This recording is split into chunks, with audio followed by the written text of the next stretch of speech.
Welcome. Today we're undertaking a very careful examination of a set of sources that detail a deeply challenging story. Our goal, as always, is to give you a clear and thorough understanding of the facts, the context, and the full weight of the events as they are presented. And this is a particularly sensitive subject. We're going to be looking at the source material concerning the murder of Ashling Murphy. Our approach will be strictly factual, focusing on the timeline of events, the investigation, the forensic evidence, and the legal process that ultimately brought her killer to justice. Ashling Murphy was, by every single account in the sources, a truly vibrant person. She was just 23 years old, a primary school teacher, a very talented traditional Irish musician, and a dedicated camogie player. Her life was just so full of promise. It was, and its sudden and brutal end in January of 2022 near Tullamore sent a shockwave across not just Ireland, but internationally as well. The documents we've analyzed really cover the entire scope of this tragedy, from the very specific details of the attack on the Grand Canal towpath to the huge criminal investigation that zeroed in on Joseph Puka. Right, and then all the way through the trial and the widespread national conversation that this murder ignited about violence against women. So our task here is to present that comprehensive record to you as responsibly as we can. Before we get into the timeline of the crime itself, I think it's vital that we focus on the life Ashling Murphy led. The sources really emphasize her connections to her community, to her family, and her culture. They absolutely do. Ashling was the youngest of three children, born in July 1998 and raised in Blue Ball, County Offaly. Her whole life seemed to be on a very clear and successful path.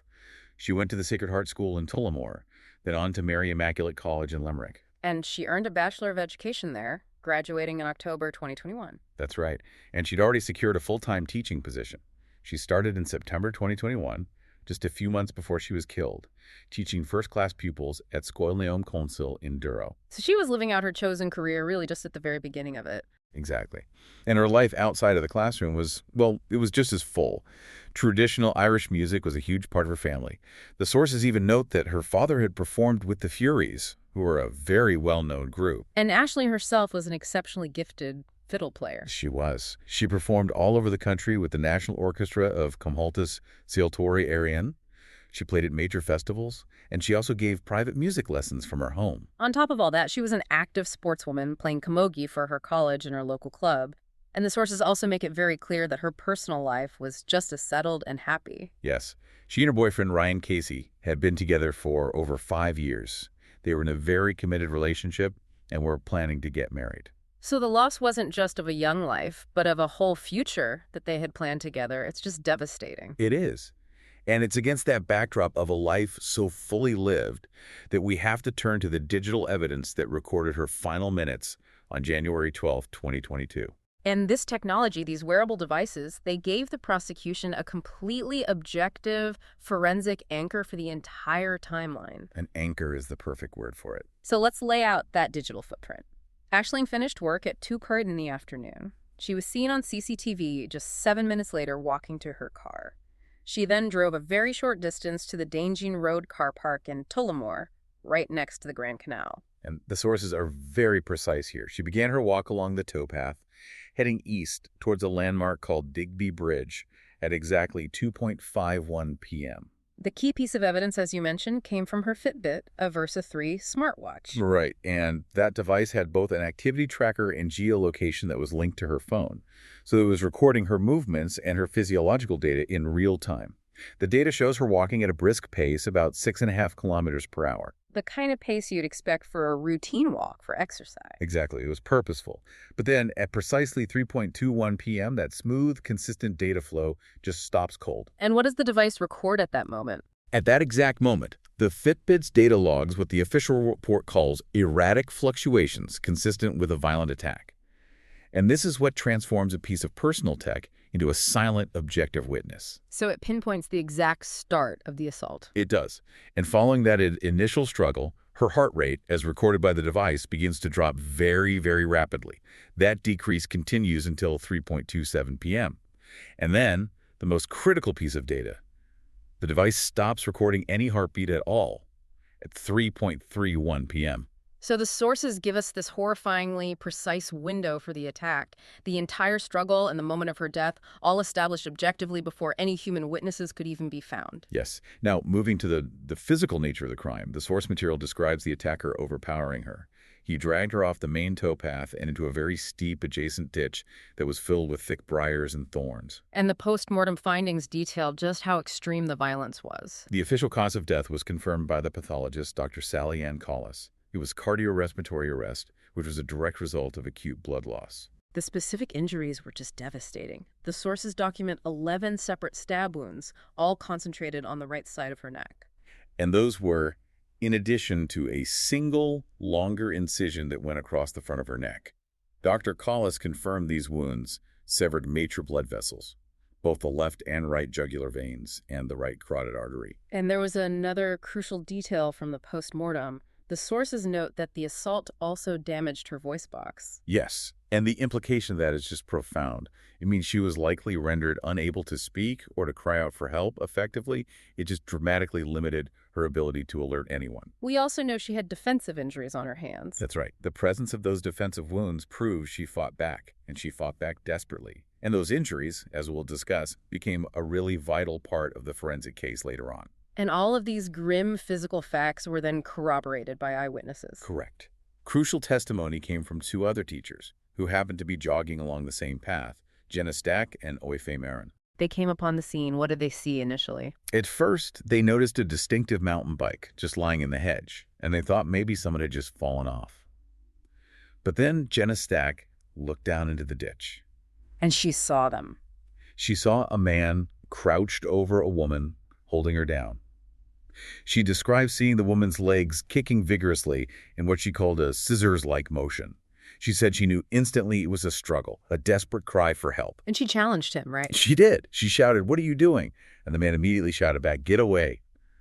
The two women, believing they had interrupted a sexual assault and, crucially, having no phone with them, they ran to get help. So their testimony provided that immediate human context for the violent attack that the Fitbit data had already recorded so clinically. Exactly. And the sources note, when the first official responders arrived, they found her hand was snow white, which is a stark indicator of just how rapid and fatal the blood loss had been. So, following the attack, the Gardaí and the emergency services, they did respond very quickly, even though the severity of her wounds meant the outcome was sadly inevitable. Yes, a cyclist who had been alerted by those two joggers found her motionless in the ditch at 3:34 p.m., and he immediately called the Gardaí.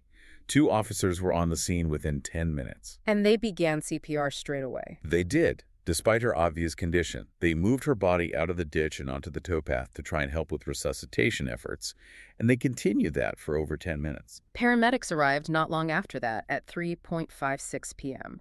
The source material includes testimony from one of them, Paul McCabe, who noted the extensive wounds to her neck. And despite their efforts using a defibrillator, she was in what's clinically called a non-shockable rhythm.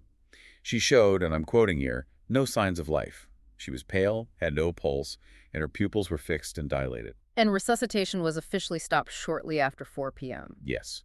The area was declared a crime scene, and she was formally pronounced dead at 5:51 p.m. The post-mortem the next day just confirmed what we've already discussed: the 11 stab wounds, the single incision, and the acute blood loss. And this was a really critical distinction to make publicly because the initial and highly inaccurate media reports were suggesting that she had been strangled. The pathology quickly established the factual truth. This was a lethal stabbing. The reaction in Ireland, it went from shock to this widespread visceral grief, and then that grief just solidified into national outrage.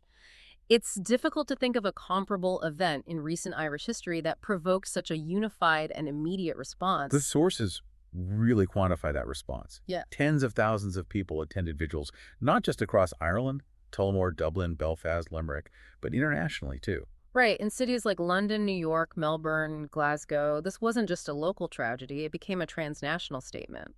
It did. And the reaction went straight to the very top.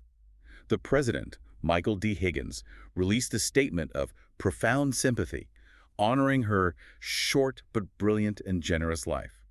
The Taoiseach at the time, Michael Martin, called it a violent and barbaric killing. And he said it united the nation in solidarity and revulsion. He did. And this is really where the reaction starts to transition from mourning into a call for legislative action. The focus very quickly shifted to the underlying systemic issues of women's safety and gender-based violence in Ireland. The sources detail how this murder sparked these incredibly intense online debates about misogyny. Countless women began publicly sharing their own stories of harassment and violence. And the political establishment responded directly to that huge public pressure. The Minister for Justice, Helen McEntee, she promised a zero-tolerance approach, new laws, and a significant increase in state funding for women's shelters and support services. The sources repeatedly call Ashling Murphy's death a watershed moment. And it was. It directly accelerated the implementation of what had, until then, been just conceptual plans. Yeah. It pushed forward a 5-year government strategy to combat domestic, sexual, and gender-based violence. And it was funded immediately. That's the key. The plan was allocated $363 million. This wasn't just a political promise anymore. It turned these proposals into a funded, urgent reality with a speed that was just unprecedented. Her funeral on January 18th became a real focal point for this national commemoration. It was held at St. Bridget's Church in Mount Bullis, and President Higgins was there, along with numerous government ministers. It really underscored the political weight of the tragedy. And there was this incredibly powerful moment of national unity when schools and colleges across the entire country observed a minute's silence at 11 a.m.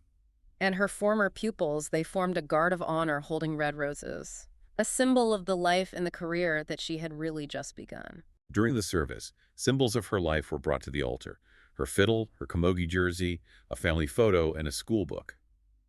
And the bishop, Tom Dinahan, spoke of the depraved act of violence, but he also acknowledged the unity it had forged across the country. And the personal pain was just so raw. At the graveside, her boyfriend, Ryan Casey, spoke about their relationship, telling everyone, "She will always be my soulmate." The international recognition of her loss was also significant. The sources note that King Charles III, who was then Prince Charles, and Queen Camilla later visited her family to express their personal condolences. And this tragedy has created a very strong and ongoing legacy. Her family established the Ashling Murphy Memorial Fund. Yes, it's a registered charity that's focused on supporting traditional Irish arts and culture for young people. Her memory is also cemented in other institutions. There are scholarships in her name at Mary Immaculate College and at Cumhaltas for excellence in traditional music. Sporting trophies have been renamed for her as well. And crucially, a permanent memorial has been built at the site of her killing on the canal bank at Cappencur. It ensures that location remains a place of respectful remembrance. The investigation itself launched immediately. It was a huge operation managed out of Tullamore Garda Station with more than 50 Gardaí involved. But those initial days were really difficult, particularly in trying to identify the right person. That's right. The sources confirmed there was an initial misstep. Just 2 hours after the murder, a 40-year-old man was detained based on some early, unrefined eyewitness descriptions. But he was quickly cleared. He was. Thankfully, he was eliminated from inquiries and released the very next day. But the unfortunate consequence of that brief detention was that the man became the target of these baseless online threats and accusations. It just highlights the danger of public rumor in these kinds of high-profile cases. Absolutely. The investigation's focus then shifted very rapidly to Jozef Puka, a Slovak national who had been living in Ireland since 2013. How did he come onto their radar? Well, the day after the murder on January 13th, Gardaí and paramedics were called to an apartment in Dublin.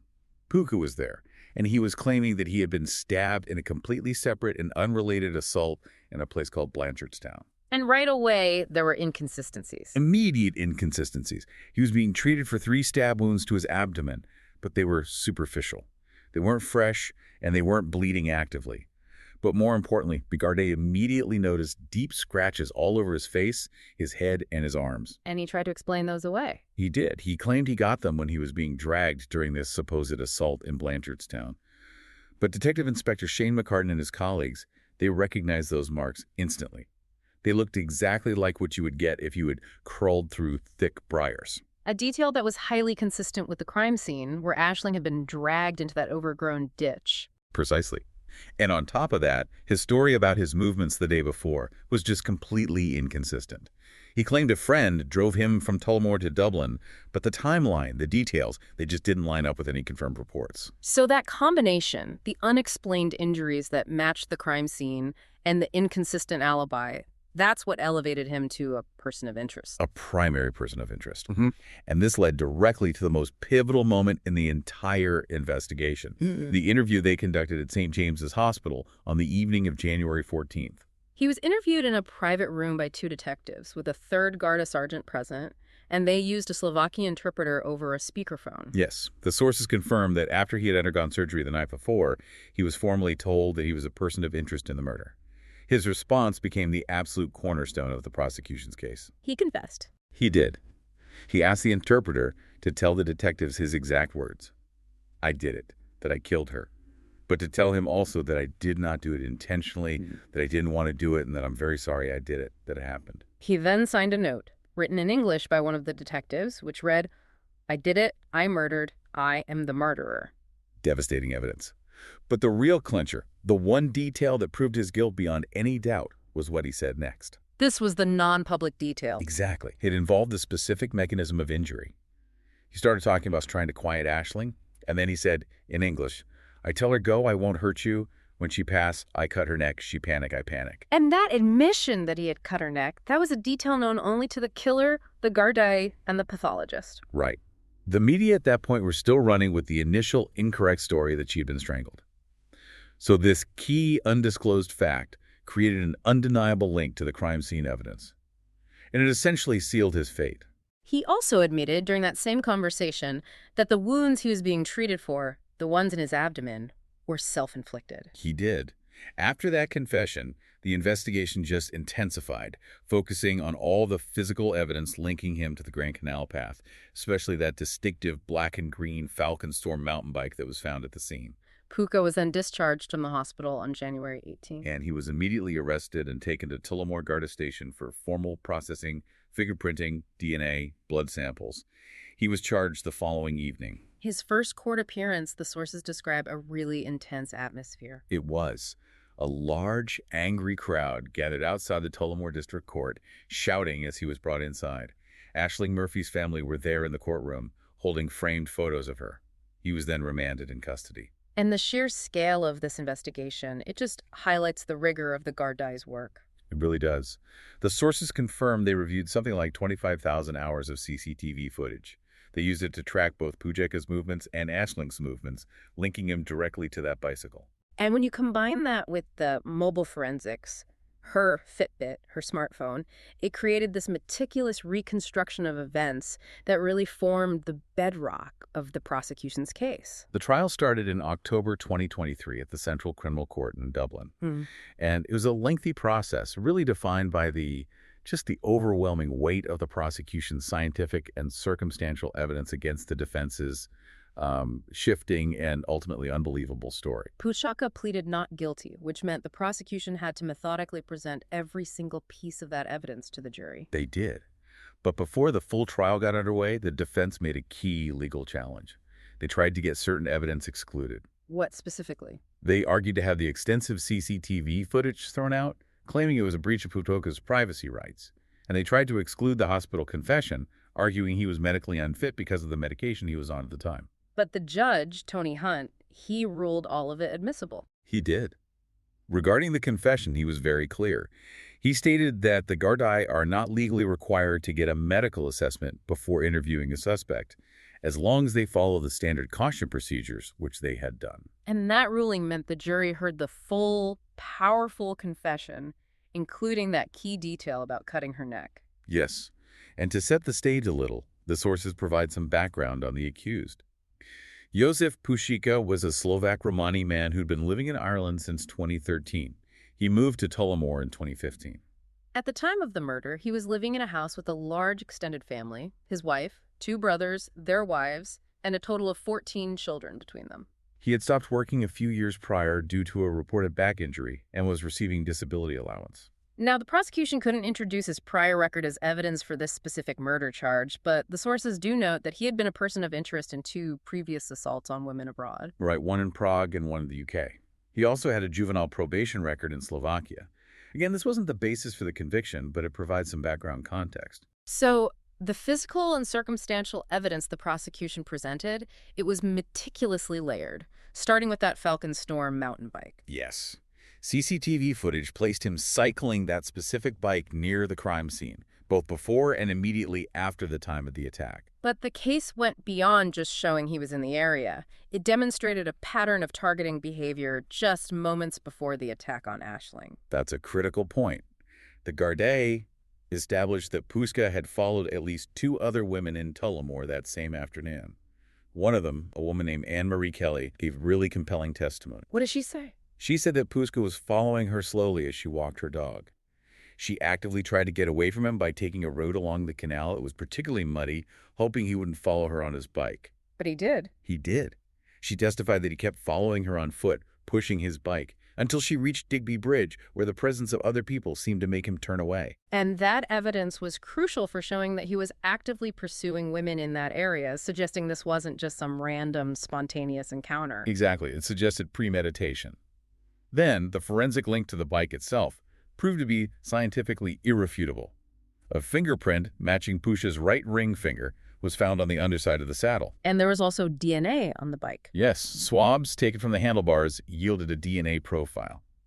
A forensic scientist testified that when they compared it to Puka's blood sample, there was a 1 in a billion chance of that DNA belonging to anyone other than him. 1 in a billion. That level of certainty just removes any reasonable doubt about him handling that bike. It does. But now let's talk about what was probably the most powerful and unique piece of forensic evidence, the piece that directly linked Puka to the violent struggle itself. And that's the findings from beneath Ashling's fingernails. For our listeners, the technique they used here is really important to understand.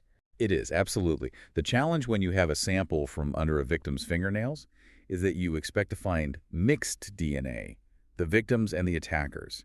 So you have to isolate the attacker's profile. And they did that using something called YSTR profile analysis. What is that exactly? The YSTR analysis focuses exclusively on the Y chromosome, which is only carried by males and is passed down from father to son.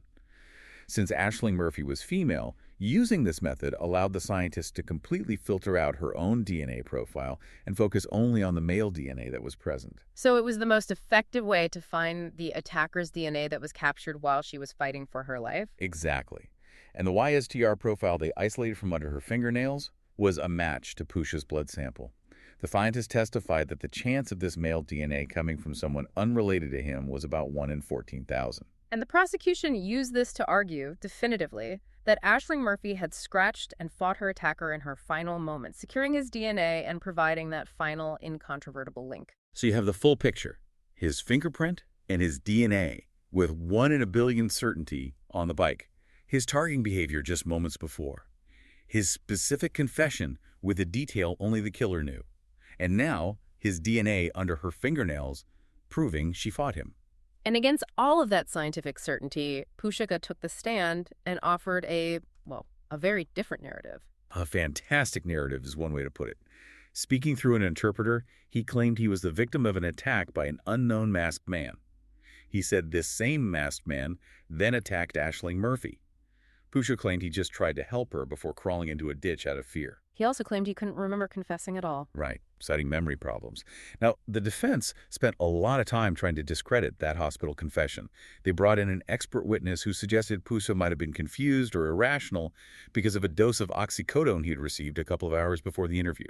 A standard legal strategy. If you can't refute the physical evidence, try to cast doubt on the confession. Precisely. But the prosecution countered it very effectively. They brought in their own expert in toxicology, who testified that the 8.25 milligram dose of oxycodone was clinically low and would have had no influence on his behavior or his understanding. So they neutralized that argument. They did. The expert said plainly there was no evidence to suggest his admission was related to any drug.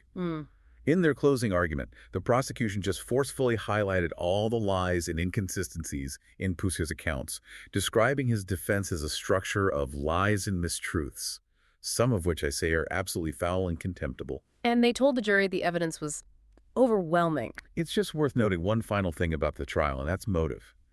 No clear, specific motive for the murder was ever established.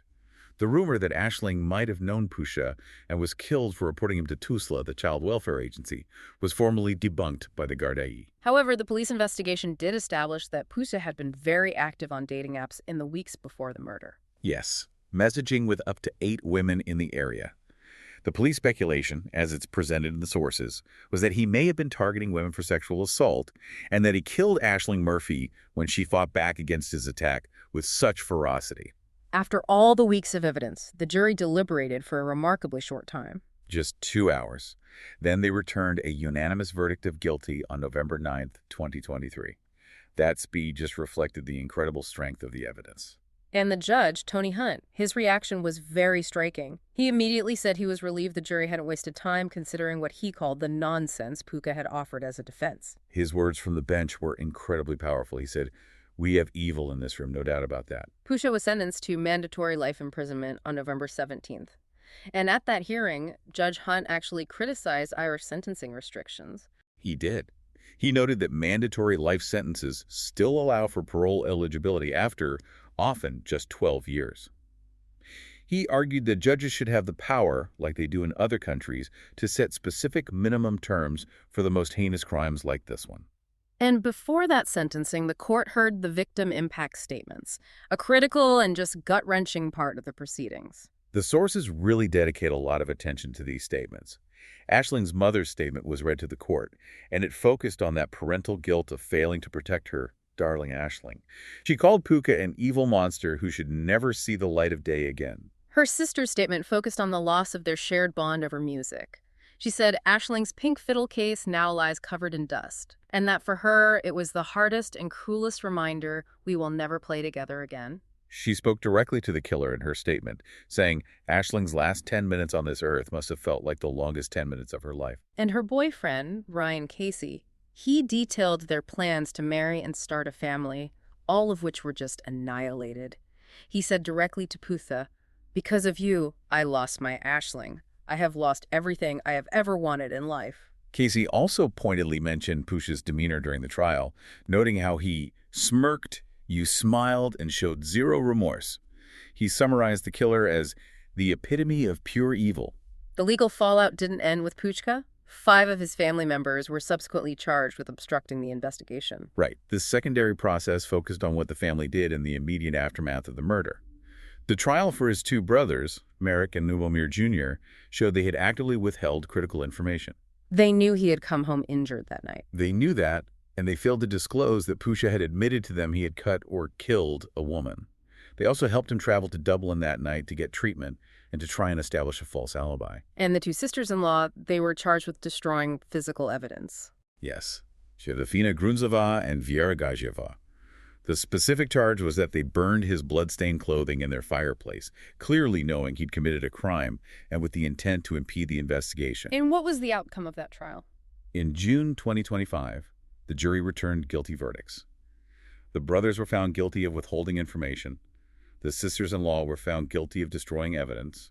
And Puka's wife, Lucia Istokova, had already pleaded guilty to withholding information before the trial. And their sentences. In October 2025, the men, Merrick and Lubomir Jr., were sentenced to 30 months in prison. The women received suspended sentences. The judge, in delivering those lighter sentences, noted that she accepted that women in Roma culture often did what they were told. And finally, there was one more unexpected legal action that came directly out of those victim impact statements. Yes. Ryan Casey's statement included comments that were critical of Puka's reliance on Irish social housing and welfare.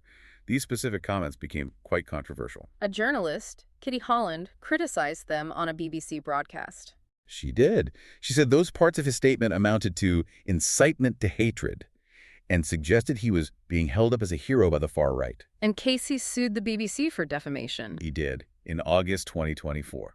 The situation was resolved almost a year later, in July 2025. The BBC settled the case out of court, paying damages in Casey's legal costs. And as part of that settlement, the BBC issued a statement clarifying that they didn't consider him a racist or someone trying to incite hatred. Correct. And Casey released his own statement, saying his action was about accountability and dignity for Ashling and for all victims, and about advocating for a society free of gaslighting, blacklisting, or censorship. So when we look at the entire record of this case, what really defines it is this brutal mix of violence, the incredibly rapid legislative reaction it caused, and the sheer rigor of the legal process that ensured justice was done. That's right.